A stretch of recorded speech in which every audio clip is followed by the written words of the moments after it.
last 30 years. He had the courage to speak out, the first British doctor to speak out. He had videos which went viral.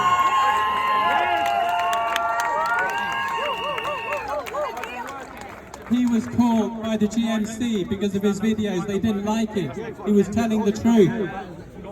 They gave him 4 days notice of a hearing.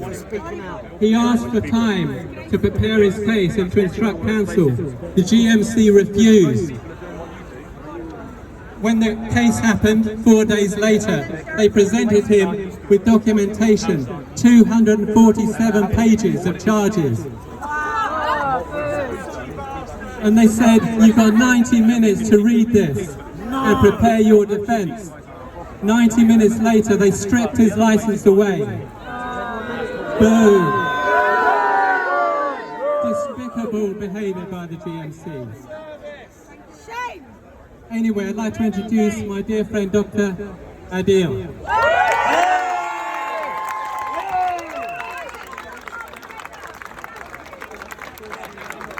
Thank you. We love you all.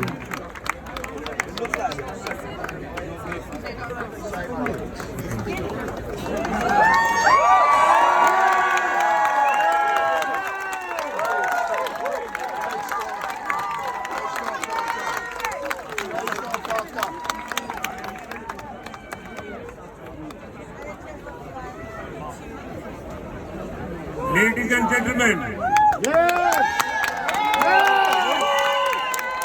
honorable members of the public, freedom fighters,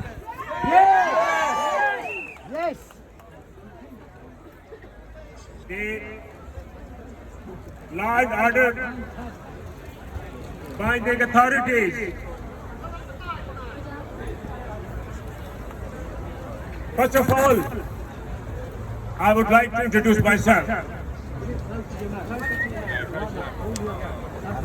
My name is Dr Mohammad Adil. And I have been working for the NHS for the last 30 years in this country. Yes! I am a general surgeon, specialist in colorectal, which is the bowel cancer surgery, and I'm specialist in the breast surgeon in this country. And I have provided my great services for this community and for the NHS system. I'm not only a doctor, I'm a teacher and trainer. I am chairman of 3 international medical organizations. Global Ministerial Medical Organization, which is a medical organization belonging to my medical institute in Pakistan, where I graduated from in 1986 and moved to this country in 90 for my higher education, teaching, training, and I successfully qualified my fellowship from Royal College of Surgeons of Edinburgh and Royal College of Surgeons of Ireland, and I'm very proud of that, to be the part of this system. I'm also chairman of the All Pakistan Medical Association across the world, and also we have established a World Doctors Alliance. On that platform, we are standing for the right of the public. We are standing for the health issues. We are standing here for the free speaking individuals like yourself. I must appreciate all of you and those who have not turned up today for your devotion, your dedication and contribution to create awareness in the public for your basic fundamental rights. You need to be listened. You need to be listened by the higher authorities. Your voice should not be masked. Your voice should not be stopped by saying something. You have the full right, as we're born free, we will die free. And that is the only way I believe in. I have worked in this community selflessly for 30 years. I had not a single complaint against me, against my career, against my contribution, and I have made a wonderful contact with all the public members. I work in 30 years, and with the patients, with my colleagues, and my voice have been heard in all the international medical forum because I have a job of teaching and training.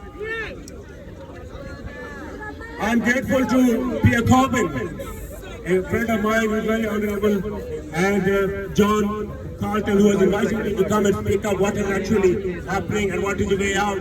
Obviously, you all are here to raise your voice. Your presence is integrated and you have said that what you are here for. I must appreciate that you have come here. Now, coming to the point, as a long-standing contributor for medical education, medical health facilities, relieving pain, protecting public life, removing cancers, treating people, and as a researcher and publicator, I felt my duty to contribute my services in a scientific way to unleash the truth among the public of what's happening. A lot of confusion is going on across the world regarding the coronavirus, the face masks, social distancing, and the future of vaccination. I will pick one by one and explain to you that I raised this voice when I was working in one of the hospitals where we saw different things which were not practical. And when the lockdown happened on 17th of March, the total services from the hospital were seized off.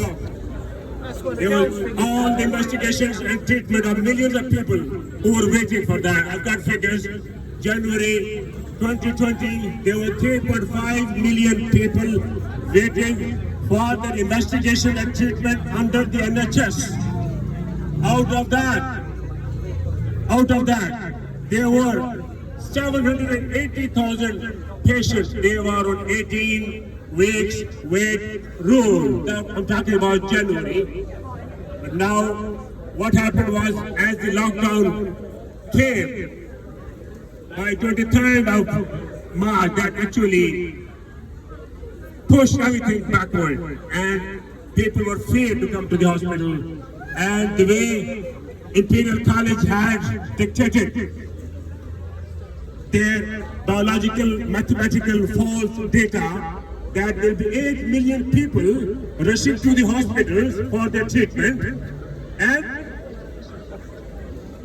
500,000 people will die in the United Kingdom, but that was not the case. That was not the case. And this is not the first time that the Imperial College has given this sort of irresponsible figures. But as you can see in the past, that during the time of mad cow disease, foot and mouth disease, and the chickenpox disease, and influenza viruses, their figures were totally wrong, and I criticize them. And because of that, figures given to the Prime Minister of our country, all the NHS hospitals were shut. There was a special directive I have got in my file. Each and every single paper, each and every document I can prove to all the public at any time. They seized off all the hospital facilities for the public. All the public, we are all taxpayers. You are all taxpayers. Our parents have been taxpayers, and all our generation will be taxpayers. How can you deprive of people for their basic investigation and their treatment? And a lot of patients who are waiting for their cancer treatment, for their heart problem, and for the investigation for the gastrointestinal problem. See, a lot of figures. You see, a lot of patients died because of lack of facilities. Thousands and thousands of people died in nursing homes because they were not provided proper treatment. 30,000 people in that time of the March, they were shuffled from the hospital to the nursing home to die there. Had they been in hospital, their life could have been saved. These people were pushed into the nursing home and there was no medical facilities, nobody was going to see them, and they died there and then. I feel so sorry about the relatives and the loved ones who lost their parents, their brothers, and their close relatives. Not only that, we have been through very difficult situations. total loss of the economy. Devastating effect on the economy. More than 5 million people are jobless in the United Kingdom and 30 million people in the United States of America. People who are working, they have been deprived from their job without thinking that their livelihood. Many of them were self-employed and they used to put food on the table for their children, loved ones. How is it possible? How are they going to survive? They have not taken account of that. I don't believe on the furlough job. Not many people have the furlough income. But I feel so sorry for the loss of job, loss of employment, and also the loss of all the industries. Small, medium, and large-scale industry has been collapsed. You go on the airports, they're like ghost house. No flights going in and out. Just recently started, but there is still a lockdown period. And it's getting worse. Another wave is coming up. I don't believe there's going to be another wave. If there was not the first wave, I was going to be the second wave, by the way. I don't believe on the second wave. This is all the way to hold better control on the community, to lead them what they want to do, and to tell them what exactly is happening. You can imagine, you go to the shopping center without mask, a man standing there with a cap. He says, hey man, don't go from this door, don't want to go from that door. How come this isn't happening? Is it acceptable? And have you got a mask? Have you got a mask before going to the shopping center? I don't have a mask. Sorry, you can't go to the shopping center. Where is our human rights? Where is the democratic rights? Britain is famous and is very proud of being British myself. And my children, obviously, they were all born here, they are trained here, and I'm part of the system. I'm not different from you guys. I believe on equal rights. I believe on humanity. I believe on mankind, regardless of any color, race, individuality, religion. I am a human being and I respect the human humanity. That's what my message is. My message was to give us scientific evidence about the uncertainty of the current situation happening in the United Kingdom and the rest of the world. 7.6 billion people are suffering. 1.8 billion students have lost their studies. They are sitting at home. That has created a lot of anxiety, stress, and domestic violence, alcoholism, and also a lot of problems has erupted, which is unbelievable. We are here to stand up and demand for our basic rights. I think if we look back as a health specialist working for 30 years in this country, there are a lot of mistakes by the health authorities made. I invited them to come and have a debate with me, with my fellow scientists, but unfortunately, I stress, unfortunately, you're all witness. Not a single round table discussion has been made between the government and the health professionals like myself who has spent over 35 years in the medical profession, and all the scientists who wonder what is going on. For most of the people want to talk, there has been a what's going on. The health professional is their duty to come out and tell the truth to the public. Don't know I was trying to say, your job is important, but I always say that, you know, the cost is bigger than the job itself. The cost of standing for the humanity, we have to pay. We are paying, you all are paying. I have been summoned by the GMC because I spoke what I'm saying. I spoke the truth. Many of you might have seen my videos on the YouTube. I was summoned without any indication before, just a few weeks ago. And what GMC did, they asked me to appear in the interim order tribunal, which usually is the last stage when they want to struck somebody from the General Medical Register. So I got a letter on one sunny morning, that was a weekend, and GMC told me that's my regulatory body, I respect with a core of my heart. I was surprised, and they said that you need to sit in the hearing interim order panel meeting. They were going to decide what is your fate in this country. I said I need time because I need to engage my legal representative. I need to engage to submit my draft by collecting the facts of the case. They said they disregarded my two requests. They disregarded my appeal of the extension for getting a time to engage my legal advisor.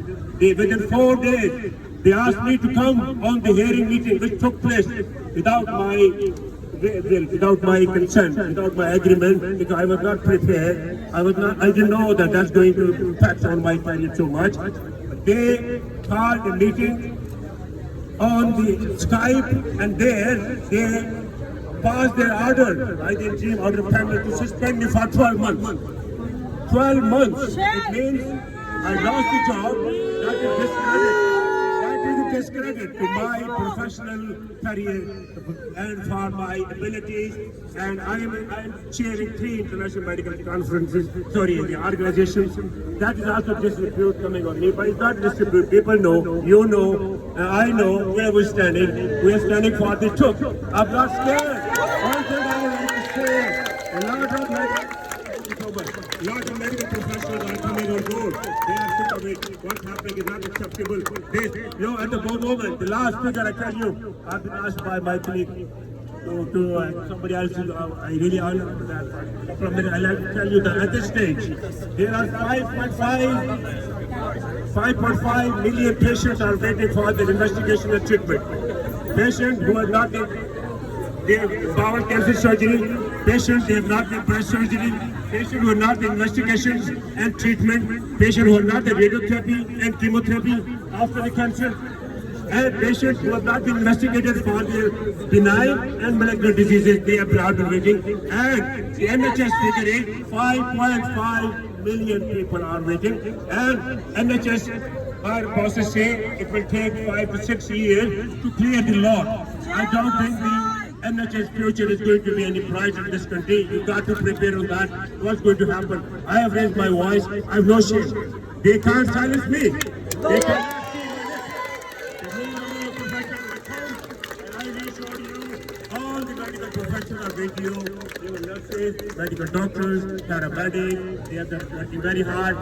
You know, the initial slogan was, stay at home, protect NHS, save lives. Okay? People stayed at home, they suffered. They protected the NHS. They have saved 6 months budget to spend on the public. They have saved NHS, all right. But they have not saved many lives that could have been saved if they had sensibly taken this pandemic on board. That's my realistic voice, without being any biased. I'm telling you the truth. And I will stand by with my verdicts, and I have challenged them. If any scientist from any part of the world, they can bring their panel, and we bring our panel of scientists, we sit together down the table. If we are false, we will make them. If they are false, they should come with apology, not only apologize, but to have to pay back what the public loss has been so far. That apology is not sufficient. At the end, I am most grateful for listening to me, and I am really privileged and honored to be here today. And thank you again for Dr Mohammad Adil. Nice to see you again. Thank you very much for all the appreciation.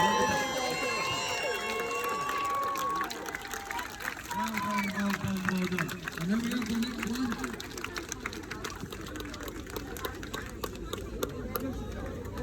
All right. Hello, my free peoples. Can we get a big shout out for freedom? My name is Prometheus. I've come down here from Canterbury.